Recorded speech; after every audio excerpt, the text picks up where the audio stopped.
berbakti kepada orang tua, menjadi orang sukses dunia akhirat. Amin ya rabbal.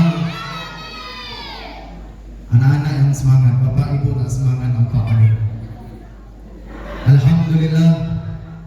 Allahumma salli wa sallim wa barik wa karrim wa majid ala sayyidina wa habibina wa qurrati a'yunina Muhammad miftahi babi rahmatillah adada ma fi ilmillah salatan wa salaman daimaini bidawami mulkillah wa ala alihi wa sahbihi adada kulli zarratin alfa marrah.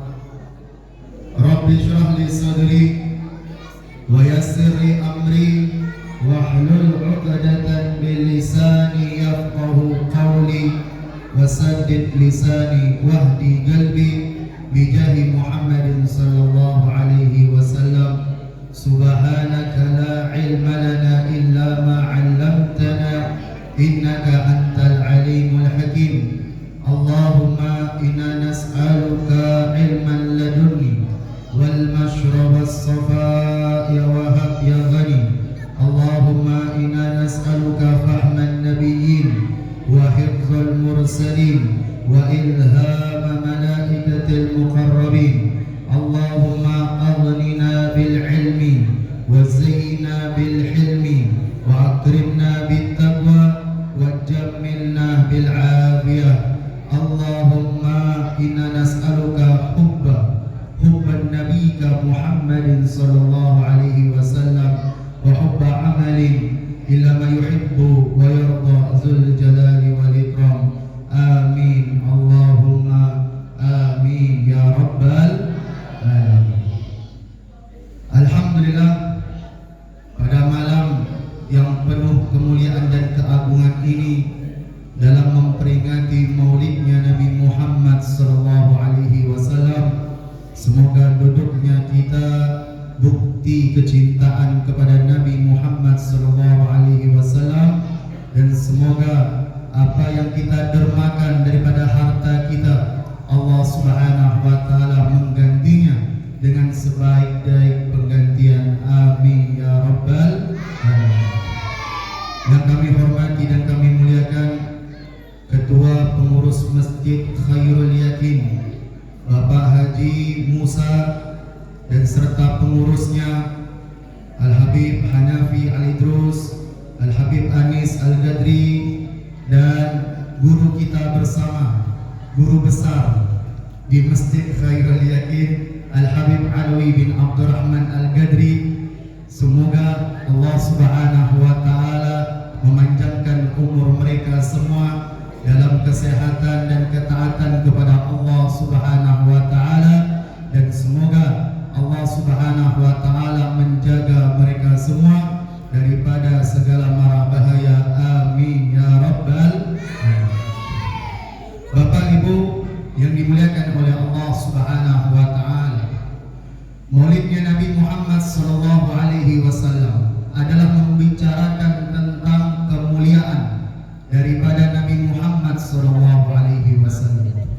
Bulan Rabiul Awal adalah bukan bulan yang mulia, tapi karena sebab Nabi Muhammad lahir di bulan Rabiul Awal, maka Rabiul Awal menjadi mulia.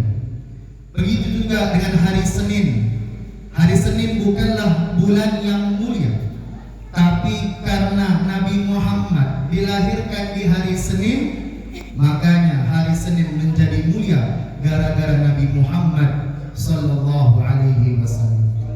Bahkan sebelum Nabi Muhammad dilahirkan, keutamaan dan kemuliaan Nabi Muhammad sallallahu alaihi wasallam yang telah dibicarakan oleh Nabi Adam alaihi salam ketika ditipu oleh iblis. Nabi Adam meminta ampun kepada Allah dengan istighfar yang terkenal, Rabbana zalamna anfusana wa illam taghfir lana wa tarhamna lanakunanna minal khasirin. Nabi Adam alaihissalam meminta ampun kepada Allah Subhanahu wa taala, tapi Allah Tiba-tiba Nabi Adam alaihissalam berdoa kepada Allah, Allahumma bihaqqi sayyidina Muhammadin antaghfirli. Ya Allah, dengan berkat Nabi Muhammad sallallahu alaihi wasallam, maka ampunilah diriku. Allah Subhanahu wa taala telah tahu, tapi Nabi Muhammad menanyakan kepada Nabi Adam, "Ya Adam, dari mana engkau tahu nama Muhammad?" Maka Nabi Adam mengatakan, "Ketika engkau menciptakan diriku, aku melihat daripada tiang-tiang arsy bersandar dengan namamu, La ilaha illallah Muhammadur Rasulullah." Maka dengan berkat nama Nabi Muhammad SAW, maka Nabi Adam diampunkan dosanya oleh Allah Subhanahu wa taala. Nama siapa yang disebut namanya akan mengundang rahmatnya Allah Subhanahu wa taala. Nama siapa yang disebut ketika namanya menghindarkan daripada mara bahaya.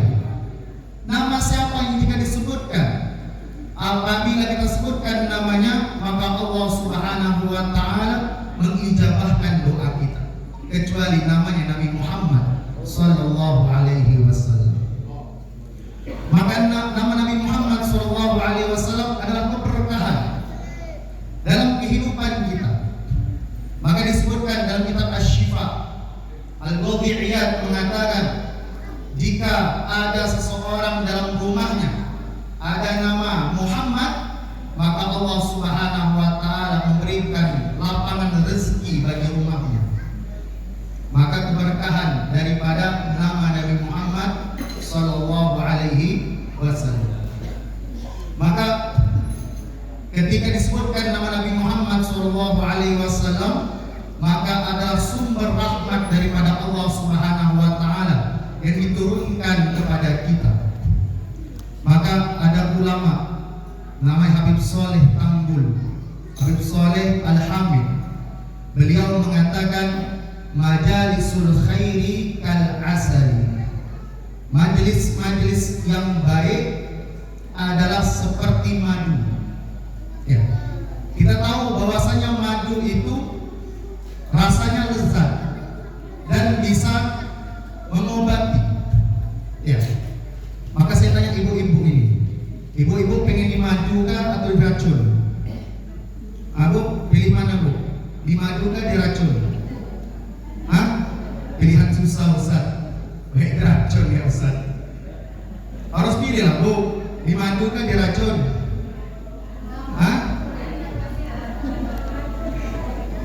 Inilah majelis seperti inilah kal asali, seperti madu yang bisa mengobati daripada hati-hati kita. Ya.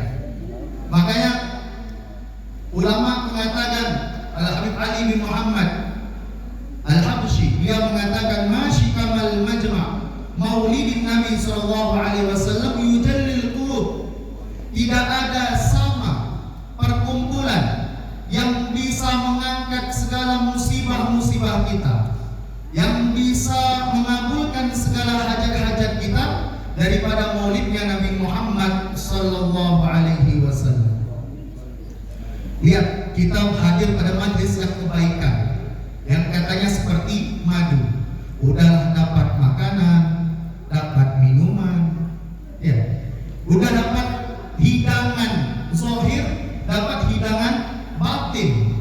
Dipenuhi hati kita dengan mahabbatur Rasul, kecintaan kepada Rasulullah sallallahu alaihi wasallam.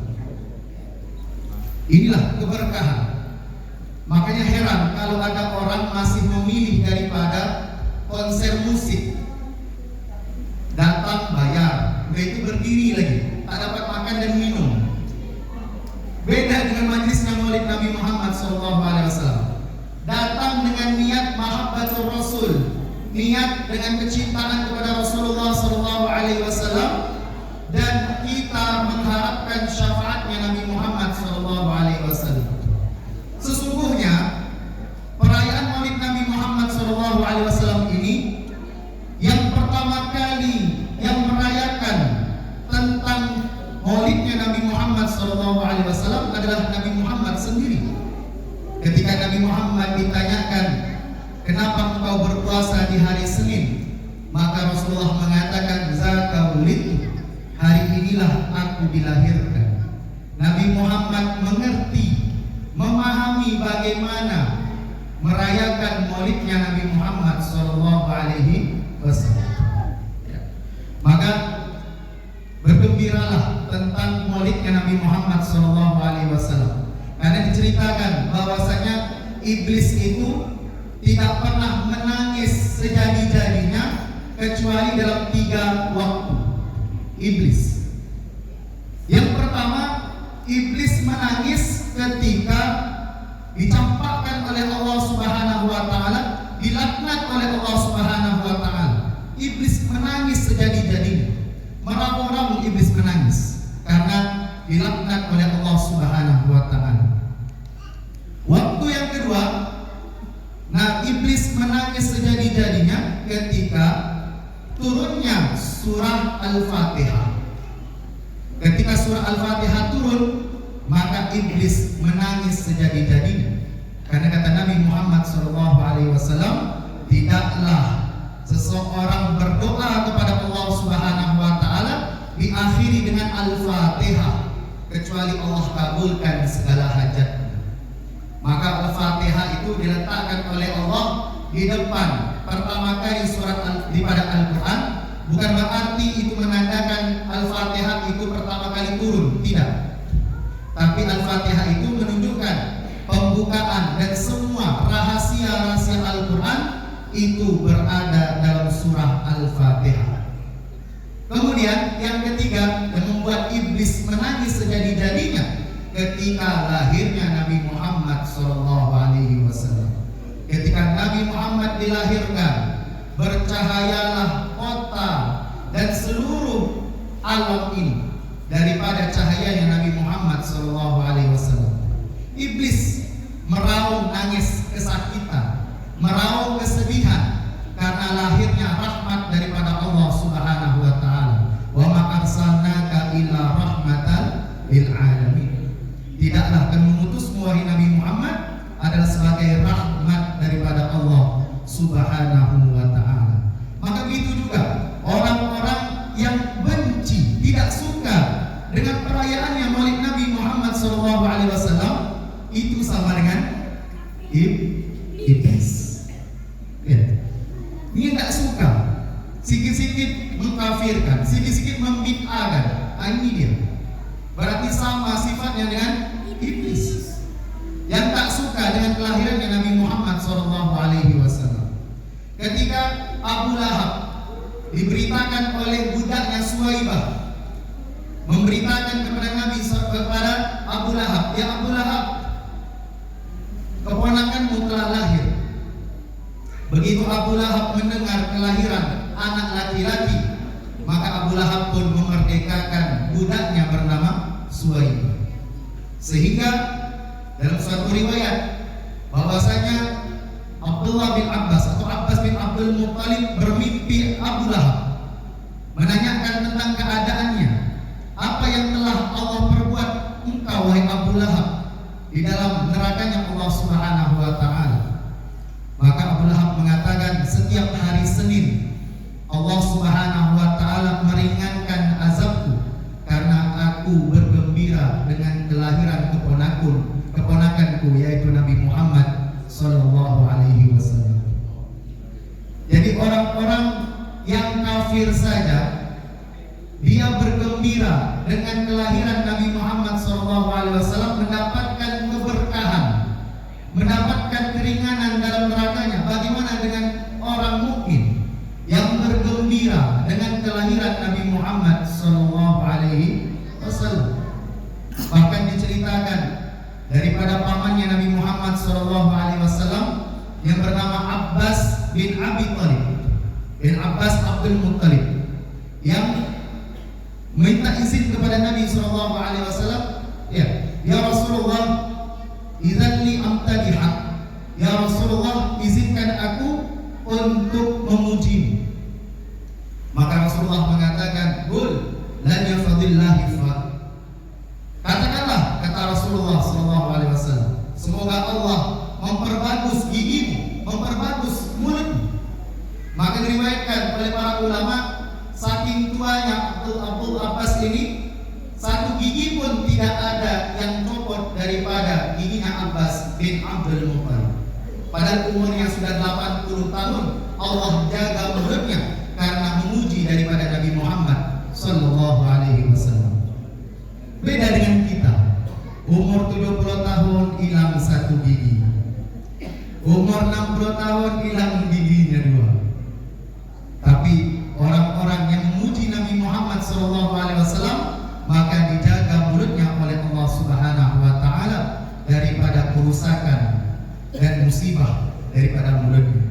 Allahumma shalli ala sayyidina Muhammad. Maka pentingnya perayaan maulidnya Nabi Muhammad SAW adalah mengulang-ulang bagaimana sifatnya Nabi Muhammad SAW, bagaimana akhlaknya Nabi Muhammad SAW, dan bagaimana fisiknya Nabi Muhammad SAW. Kalaupun seandainya tidak ada perayaan maulidnya Nabi Muhammad SAW, maka generasi-generasi berikutnya tidak akan mengenal siapa Nabi Muhammad SAW.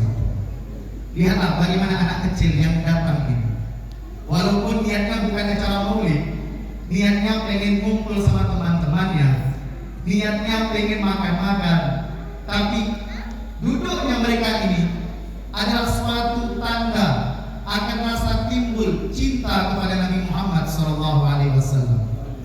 Maka kita sebagai orang tua harus banyak-banyak menceritakan siapakah Nabi Muhammad SAW, yang dimana manusia yang agung, yang mulia, yang dari ujung rambut sampai ujung kaki adalah semuanya mukjizat daripada Allah Subhanahu wa taala.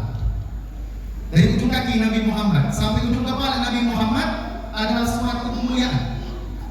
Pernah diceritakan bahwasannya rambutnya Nabi Muhammad SAW ketika daripada haji wada, Nabi Muhammad memotong pangkas rambutnya, maka para sahabat memperebutkan rambutnya Nabi Muhammad SAW. Sampai-sampai Sayyidina Khalid bin Walid, sahabatnya Nabi Muhammad SAW, meletakkan rambutnya itu di kopiahnya. Maka Khalid bin Walid mengatakan, tidak pernah aku melaksanakan perang kecuali aku akan pasti menang dengan bersama rambutnya Nabi Muhammad SAW. Maka ketika perang suatu terjadi, kopiahnya terjatuh. Maka Khalid bin Walid sekarang mencarinya, mana kopiahku? Maka sahabat pun bertanya, ini kopiah wahai Khalid, ya bisa diganti dengan yang lainnya? Tidak, kata Sayyidina Khalid, itu kopiah ada rambutnya Nabi Muhammad SAW. Kemuliaan yang diberikan daripada kopiahnya Khalid bin Walid. Tidak hanya itu, kemuliaan Nabi Muhammad SAW disebutkan dalam Al-Quran. Kata Allah Subhanahu wa taala menyebut dadanya Nabi Muhammad SAW, alam nashrah laka sadrak. Allah menyebutkan dadanya Nabi Muhammad SAW. Tidak hanya dada, bahkan punggungnya Nabi Muhammad SAW Allah sebutkan dalam Al-Quran, alladzi anqadha zahra.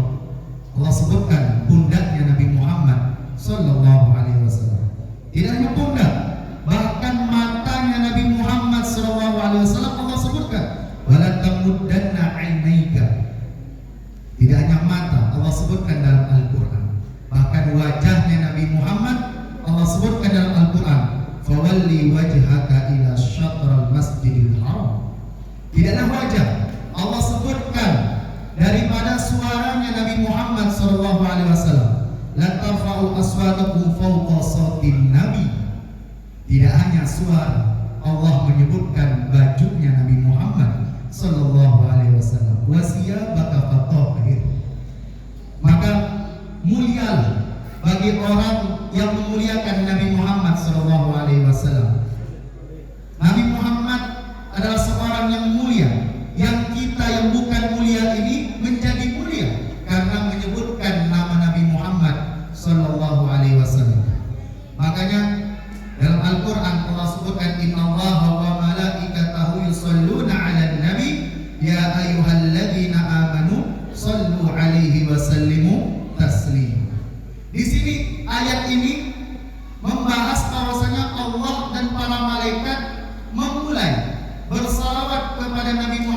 sallallahu alaihi wasallam. Kemudian dilanjutkan dengan ya ayyuhalladzina amanu, wahai orang-orang yang beriman. Padahal kalau kita ayat dalam Al-Qur'an itu pasti yang dimulai adalah ya ayyuhalladzina amanu. Tapi berbeda dengan ayat ini. Ayat tentang salawatnya Nabi Muhammad sallallahu alaihi wasallam, Allah letakkan ya ayyuhalladzina amanu di tengah-tengah ayat. Menunjukkan apa?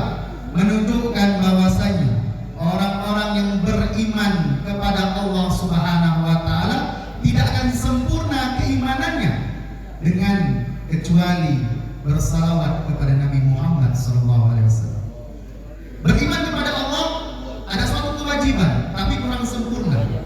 Maka disempurnakanlah keimanan kita dengan mahabbatur Rasul, kecintaan kepada Rasulullah sallallahu alaihi wasallam. Maka di sini ulama membahas bahwasanya salawatnya Nabi Muhammad sallallahu alaihi wasallam itu hukumnya wajib. Ya, karena di situ ada fi'lul amr, sallu alaihi wasallimu taslima. Fi'il amr, kata perintah daripada Allah Subhanahu wa taala. Tapi kewajiban di sini ulama berbeda pendapat. Kapankah wajibnya untuk bersalawat kepada Nabi Muhammad sallallahu alaihi wasallam? Ada perkataan ulama yang pertama, wajibnya kita bersalawat kepada Nabi Muhammad sallallahu alaihi wasallam ketika sholat. Ya. Seseorang yang sholat tanpa bersalawat kepada Nabi Muhammad sallallahu alaihi wasallam, maka sholatnya tidak sah.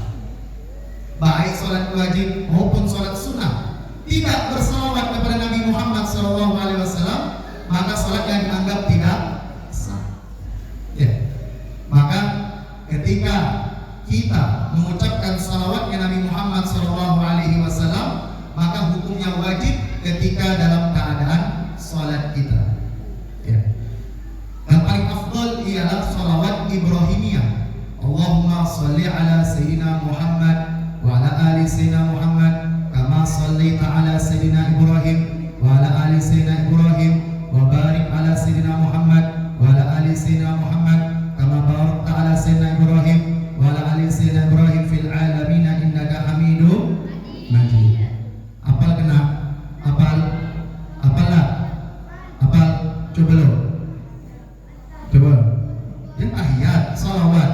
Allahumma sholli ala sayyidina Muhammadin wa ala ali. Sini nyampe ya? Kama shallaita ala sayyidina wa ala ali sayyidina wa barik ala wa ala ali sayyidina kama barakta ala wa ala ali fil alamina. Insyaallah. Nanti minta hadiah sama Hanafi itu. Web Hanafi ngasih hadiah. Ayo Web, kasih apa Web? Allahumma shalli ala sayyidina Muhammad. Jadi wajib berselawat kepada Nabi Muhammad sallallahu alaihi wasallam, yaitu pertama ketika sholat kita. Kemudian yang kedua, kita wajib berselawat kepada Nabi Muhammad sallallahu alaihi wasallam ketika di setiap perkumpulan kita. Perkumpulan kita harus ada salawatnya Nabi Muhammad sallallahu alaihi wasallam. Jika setiap perkumpulan tongkrongan kita tidak ada disebutkan nama Nabi Muhammad sallallahu alaihi wasallam, maka perkumpulan itu seperti jifah, seperti bangkai yang tidak ada manfaatnya, akan dihisab oleh Allah Subhanahu wa taala. Maka apalagi ibu-ibu setiap perkumpulan, ya, kalau bisa diakhiri setiap perkumpulan dengan bersalawat kepada Nabi Muhammad sallallahu alaihi wasallam. Kadang-kadang kumpul pasti tak lain ngomongan orang. Memang setiap kewajiban orang bisa untuk melakukannya, tapi dalam hal keharaman itu sangat susah. Ya. Hanya orang-orang terpilih yang dipilih oleh Allah Subhanahu wa taala bisa untuk meninggalkan suatu keharaman, yaitu ngomongan orang.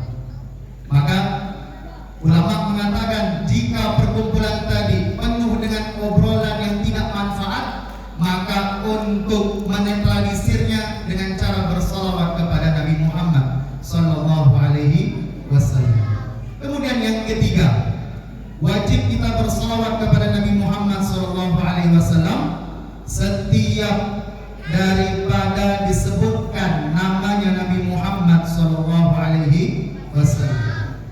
Setiap mendengar nama Nabi Muhammad sallallahu alaihi wasallam, maka kita wajib untuk bersalawat kepada Nabi Muhammad sallallahu alaihi wasallam. Karena tidak ada Nabi menyebutkan orang yang bakhil, orang yang pelit ketika seseorang mendengarkan nama Nabi Muhammad sallallahu alaihi wasallam, dia tidak mau bersalawat kepada Nabi Muhammad sallallahu alaihi wasallam. Bahkan disebutkan dalam suatu hadis, ada 3 golongan yang tidak akan melihat wajahnya Nabi Muhammad sallallahu alaihi wasallam.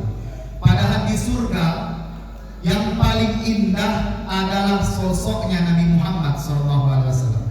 Ada sepupunya Nabi yang bernama Ja'far bin Abi Thalib. Ketika perang Tabuk membawa bendera perang. Ketika perang tadi membawa bendera perangnya, panjinya Rasulullah sallallahu alaihi wasallam, tiba-tiba tangannya sebelah kanan terputus. Akhirnya benderanya diambil sebelah kiri tangan kiri. Ketika perang juga, ketika itu terputus tangan kiri, sehingga dilekatkan di dadanya. Sayyidina Ja'far bin Abi Thalib, tiba-tiba panah menghunus ke dadanya, 17 anak panah menghunuskan ke dadanya, sehingga meninggal syahid dalam peperangan Tabuk. Ketika meninggal dunia ini, tangannya terputus, maka diambil oleh para malaikat untuk dimasukkan surga oleh Allah Subhanahu wa taala, karena telah menjadi orang yang syahid dunia akhirat. Ketika dimasukkan dalam surga, ditahan oleh Sayyidina Ja'far bin Abi Thalib. Para malaikat, aku minta izin sebelum aku memasuki surga yang begitu indah, tapi aku ingin melihat sosok yang paling indah dalam surga, yaitu Sayyidina Muhammad SAW. Sehingga Sayyidina Ja'far bin Abi Thalib dibawa oleh malaikat menghadap Nabi Muhammad SAW. Nabi menghadap dan melihat dan tersenyum. Dan para sahabat pun bertanya, "Ya Rasulullah, apa yang membuat engkau tersenyum?" Maka Rasulullah mengatakan, "Aku melihat Sayyidina Ja'far bin Abi Thalib diganti kedua tangannya dengan sayap surga Allah Subhanahu wa taala."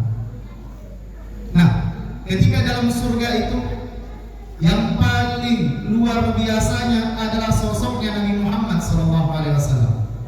Surga dengan keindahan istananya, surga dengan keindahan bidadarinya tak sebanding dengan Nabi Muhammad SAW. Maka orang yang tak bisa melihat wajahnya Nabi Muhammad nanti di akhir kiamat adalah 3 golongan. Yang pertama, orang yang ketika mendengar nama Nabi Muhammad, dia tidak mau bersalawat kepada Nabi Muhammad SAW. Maka wajahnya dan matanya tidak diizinkan oleh Allah untuk memandang wajah yang indah Nabi Muhammad SAW. Yang kedua, golongan yang tidak akan memandang wajahnya Nabi Muhammad SAW adalah orang yang meninggalkan sunnah Nabi Muhammad SAW.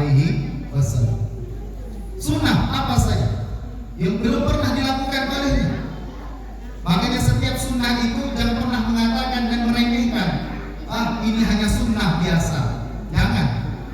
Khawatirnya, kata para ulama, ketika kita merendahkan sunnahnya Nabi Muhammad SAW, kita bisa mati dalam keadaan su'ul khatimah.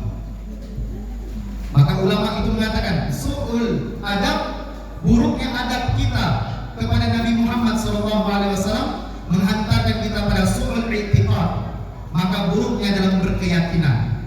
Jika sudah buruk dalam berkeyakinan, maka bisa berakhir dalam pada su'ul khatimah, wa iyyazubillah min zalik.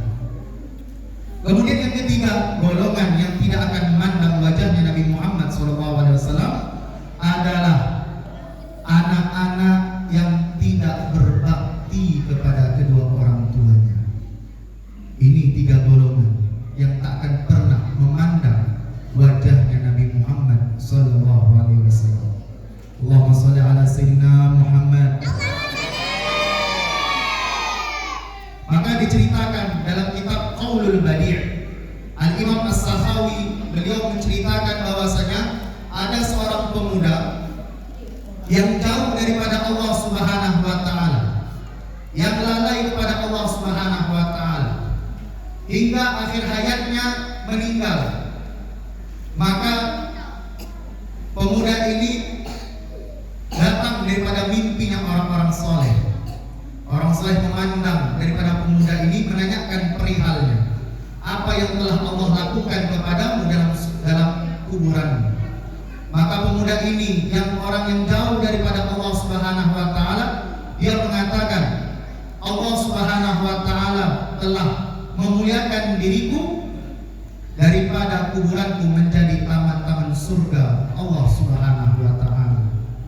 Apa sebab? Kata orang soleh ini menanyakan.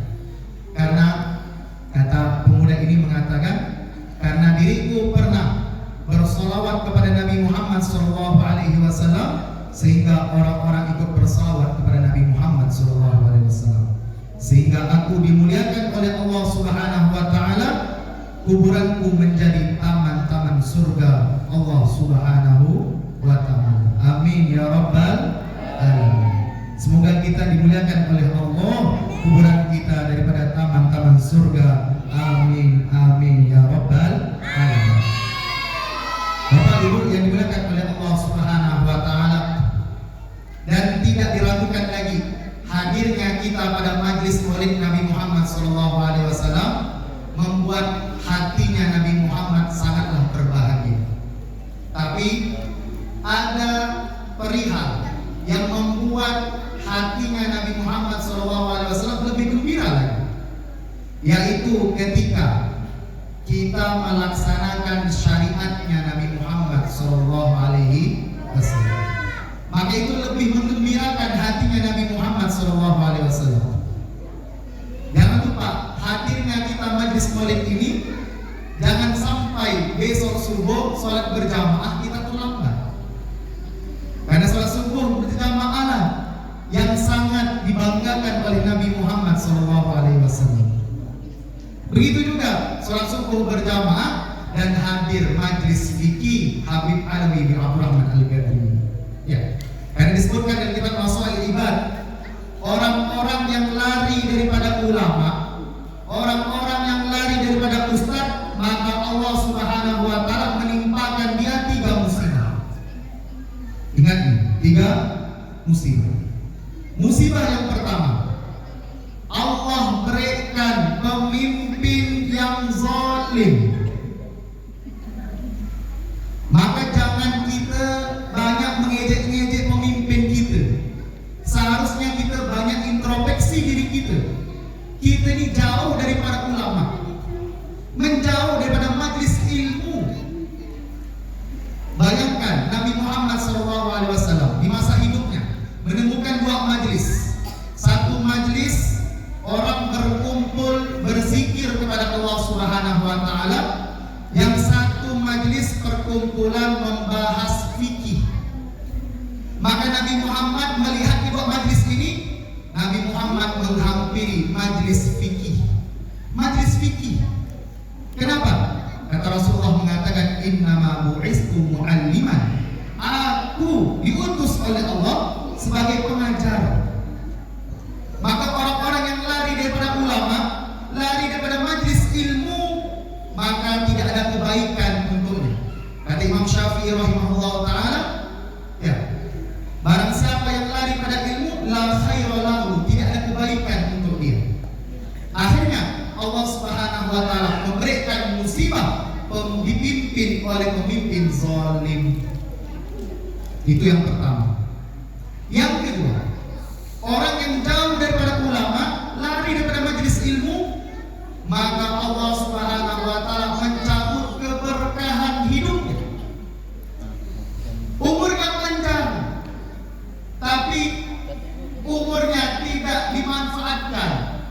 Tak bisa dimanfaatkan umurnya dengan sebaik-baiknya, sehingga umurnya lewat daripada lalai kepada Allah Subhanahu wa taala. Coba bayangkan, kita duduk di majelis ilmu,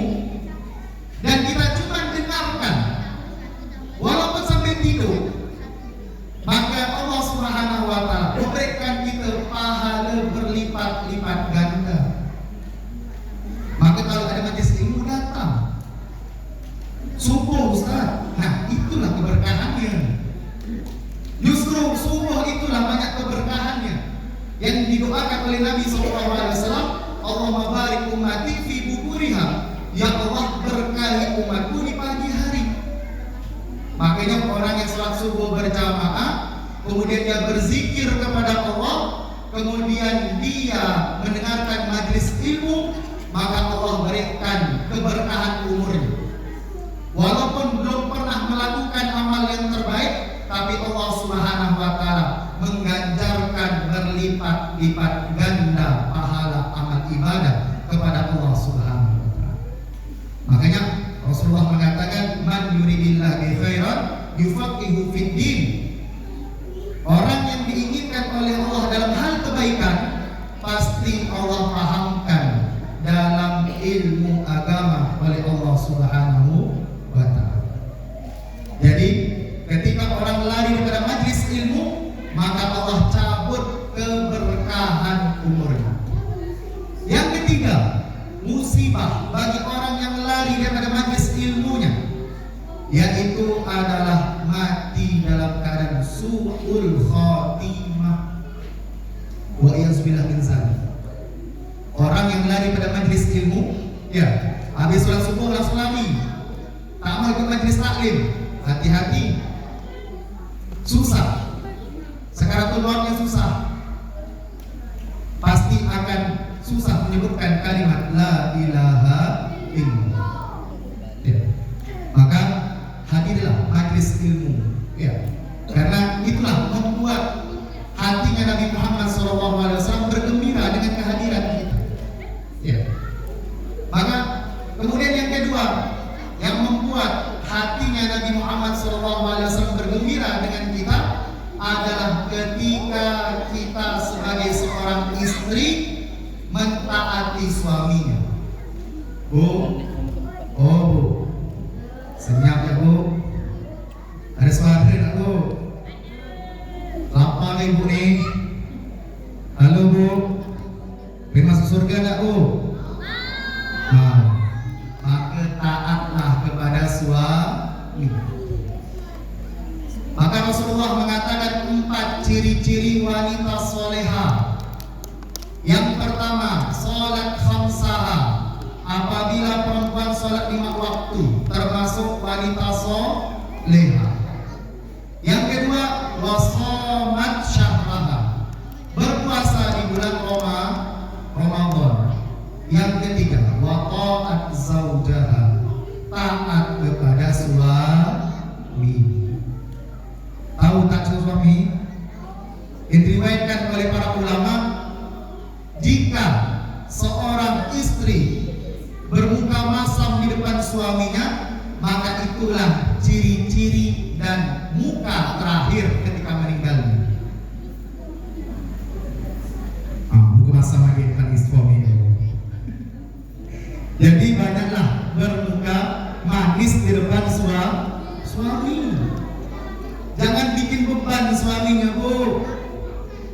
Udah susah di luar rumah, tambah datang ke rumah bukan bikin selesai masalah dia, makin susah lagi suaminya. Makanya Al-Habib Sekar bin Hasan Baharun mengatakan, ingin mendapatkan predikat wanita solehah, maka harus melakukan 3M. 3M bu. Yang pertama, jangan marah. Bisa bu? Jangan marah kepada suami. Tahan marahnya. Ya. Tapi susah. Nah itulah dia ujian bagi seorang istri. Ya. Jangan marah-marah kepada suami. Yang kedua, jangan meminta kepada suami. Jangan Ustaz minta Ustaz. Begitulah dia ujiannya yang diberikan oleh para wanita untuk mendapatkan predikat wanita solehah. Kalau minta, jangan terang-terangan bu, ya, sini ya,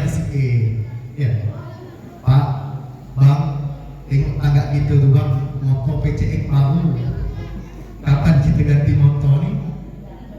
Ya, hari pandai bu lah, ya. Kemudian yang ketiga, 3M, jangan marah, jangan meminta. Yang ketiga, berat nih, jangan membantah. paling peka. Ya. Kalau abang boleh saja minta apa saja, adik turutkan, kecuali satu, jangan adik dimadu. Itu berat tuh. Ya. Semoga suami kita menjadi suami yang setia dunia akhirat. Amin ya rabbal. Yang tak amin hati-hati dulu, bisa jadi suaminya kawin lagi itu. Maka amin ya rabbal alamin. Kemudian yang keempat, ciri-ciri wanita solehah adalah wahasonat farjah, menjaga kemaluan. Ya. Tidak hanya kemaluannya, menjaga auratnya juga termasuk ciri-ciri wanita solehah. Ya. Bukan apa, kadang-kadang berjogging di Pemda tuh pakai stocking, ya, tak pakai kudung pun pendek. La ilaha illallah. Memancing pandangan laki-laki. Kalau bisa boleh stocking tapi ditutup, pakai lagi baju, ya. Jangan di stocking ya, supaya menjaga mata-mata yang kita ini laki-laki bisa menjaga pandangan. Ya. Dan suami juga begitu. Suami yang pengen menjadi suami yang soleh harus peka terhadap istri. Ya. Jangan dibiarkan begitu saja, harus peka. Ya. Apa maunya istrinya ditunaikan. Dan tanggung jawab seorang suami ialah ketika dia membiarkan keluarganya, anak perempuannya ataupun istrinya keluar dengan begitu saja tanpa menutup aurat yang benar. Ya. Jadi seorang suami bertanggung jawab besar di hadapan Allah Subhanahu wa taala. Apakah anaknya dijaga ataupun istrinya dijaga? Karena di pintu surga tertulis yang mengatakan haramtu 'alad dayus, aku diharamkan bagi orang-orang ad-dayus, orang-orang yang tidak mau bertanggung jawab terhadap keluarganya. Ya. Pak, oh Pak, senyap ya. Oh Pak, tidur apa nih? Jadi seorang suami harus juga bertanggung jawab supaya mendapatkan syafaatnya Nabi Muhammad SAW dan membahagiakan hatinya Nabi Muhammad SAW. Dan seorang suami jangan pula macam raja. Ya, kalau istrinya nyapu, suaminya ngepel, dan bagi tugas. Sebagaimana Nabi Muhammad SAW. Nabi Muhammad seorang nabi, seorang pemimpin, tapi masih saja nyapu rumah, nyuci piring. Itulah Nabi Muhammad SAW. Tidak gengsi, walaupun Nabi Muhammad adalah seorang suami, seorang nabi, pasti beliau membantu pekerjaan para istrinya. Dengarlah wahai bapak-bapak, wahai para suami, besok kita harus bagi tugas, atau Ustaz Gures bagi tugas, sebagaimana Nabi Muhammad SAW. Jadi ketika bapak-bapak ini ngaku, ngepel, nyuci piring, niatkan mencontohi Nabi Muhammad SAW. Udah dapat pahala membantu istri, dapat pahala lagi mencontohi daripada Nabi Muhammad SAW.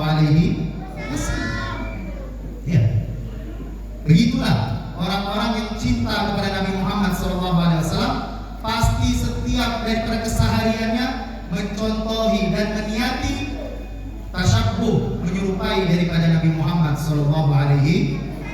Allahumma shalli ala sayyidina Muhammad. Jam 9 dah Bu ya? Lanjut tak nih?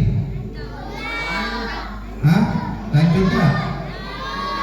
Besok ada taklim kan? Ada taklim besok, Habib Alwi ngisi. Ya. Bentar lagi ya. Allahumma shalli ala sayyidina Muhammad. Kemudian yang membuat hatinya Nabi Muhammad SAW berbahagia adalah ketika seseorang sudah sholat berjamaah dan dia ikut berzikir berjamaah. Jangan habis sholat langsung lari begitu saja. Maka di fikih itu jelaskan, orang yang lari begitu saja tanpa ada hajat, hukumnya makruh. Ikut berzikir dengan para imam yang lainnya. Sebagaimana hadisnya Nabi Muhammad SAW mengatakan, "Idza zakartu fi mala'in zakartu fi mala'in khairun minhu." Di hadits qudsi Allah Subhanahu wa taala berfirman, jika dia berzikir di tempat yang ramai, maka Allah Subhanahu wa taala akan menyebut namanya di tempat halayak ramai, yaitu di hadapan para malaikatnya Allah Subhanahu wa taala. Maka jangan kita terburu-buru habis sholat langsung lari begitu saja, seakan-akan kita tidak butuh Allah Subhanahu wa taala. Ingat, orang yang tidak betah dalam masjidnya Allah Subhanahu wa taala itu tanda daripada sifat kemunafikan. Jadi orang habis sholat langsung pergi tanpa berzikir bersama-sama, maka itu tanda sifat kemunafikan. Ulama itu mengatakan, dan Rasulullah SAW juga mengatakan, orang mukmin ketika dalam masjid itu sama seperti ikan dalam akuarium, tenang, ya. Tapi berbeda dengan orang munafik, ketika dalam masjid maka seperti burung dalam sarangnya, seakan-akan pengen lepas, ya. Maka ketika kita sholat berjamaah, maka sempurnakanlah pahala sholat berjamaah dengan kita berzikir bersama-sama. Ya. Disitulah Allah Subhanahu wa taala melihat hamba-hambanya, apa yang inginkan, yang dikabulkan, ingin dihajatkan oleh hambanya, maka Allah ijabahkan doanya. Inilah termasuk yang membahagiakan daripada hatinya Nabi Muhammad sallallahu alaihi wasallam. Allahumma shalli ala sayyidina Muhammad. Kemudian yang membahagiakan hatinya Nabi Muhammad sallallahu alaihi wasallam adalah kita mengamalkan sunnah-sunnahnya Nabi Muhammad sallallahu alaihi wasallam. Termasuk kesunahan adalah ketika masuk rumah jangan lupa untuk salam kepada orang rumah. Kalau ada orang dalam rumah, maka ucapkan salam, assalamualaikum. Kalau tak ada orang dalam rumah, maka kita ucapkan assalamu alaina wa ala ibadillahi sholihin. Tidak hanya itu, membaca ayat kursi sekali dan membaca surat Al-Ikhlas sekali. Qul huwallahu ahad. Apa keuntungannya? Allah Subhanahu wa taala memberikan dan menurunkan rahmat di rumah tadi dan memberikan keharmonisan, sakinah, mawaddah, warahmah dalam rumah, sehingga suami istri dalam keadaan romantis terus. Dan tidak hanya itu, Allah berikan keluasan rezeki di rumah. Tidak hanya rumah tadi, bahkan tetangga-tetangganya juga mendapatkan keluasan rezeki dan rahmat daripada Allah Subhanahu wa taala. Ya. Maka amalkan sunnahnya Nabi Muhammad SAW, walaupun sedikit, yang penting kita mengikuti daripada Nabi Muhammad SAW. Dan jangan pernah meremehkan, merendahkan sunnahnya Nabi Muhammad SAW. Karena orang yang meremehkan sunnahnya Nabi Muhammad, maka akan tertimpa musibah, yaitu mati dalam keadaan su'ul khatimah. Kalau kita belum mampu, katakanlah dalam diri kita, ya Allah, aku belum mampu untuk merasakan sunnahnya ini. Ya, ya Allah, aku belum mampu nikah dua, ya Allah, belum mampu. Ya, belum mampu. Bu, belum mampu. Ya, tidak boleh kita ngomong apa bu andu, boleh nikah 2, 3, 4, tak boleh. Hati-hati. Ya, kita taslim, menerima saja. Ya, tapi kita belum mampu untuk menerima suami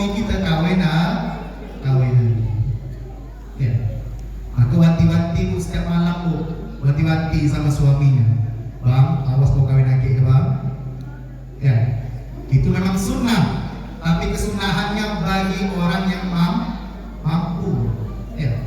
Maka ulama itu ada yang mengatakan kalau ada orang kawin 3 disebut dengan Superman. Ya. Kalau kawin 3 disebut dengan Superman. Kawin 2 disebut gentleman. Kawin 1 cemen. Ya. Semoga kita mendapatkan kekuatan daripada Allah Subhanahu wa taala untuk mengamalkan sunnah-sunnahnya Nabi Muhammad sallallahu alaihi wasallam. Semoga kita mendapatkan syafaatnya Nabi Muhammad sallallahu alaihi wasallam dan semoga keluarga kita, anak-anak kita menjadi anak-anak yang soleh solehah. Semoga keluarga kita menjadi keluarga sakinah mawaddah warahmah. Semoga hutang-hutang kita lunaskan oleh Allah Subhanahu wa taala. Semoga cicilan kita Allah gampangkan lunasnya. Semoga kredit kita Allah lunaskan seragam kredit kita. Amin amin ya rabbal alamin. Wal hadani Allah wa iyyakum ila shiratal mustaqim. Wal afu minni jika apabila kata-kata saya menyinggung perasaan bapak-bapak, ibu-ibu, mohon dimaafkan dan dibukakan pintu sebesar-besarnya. Semoga kita mendapatkan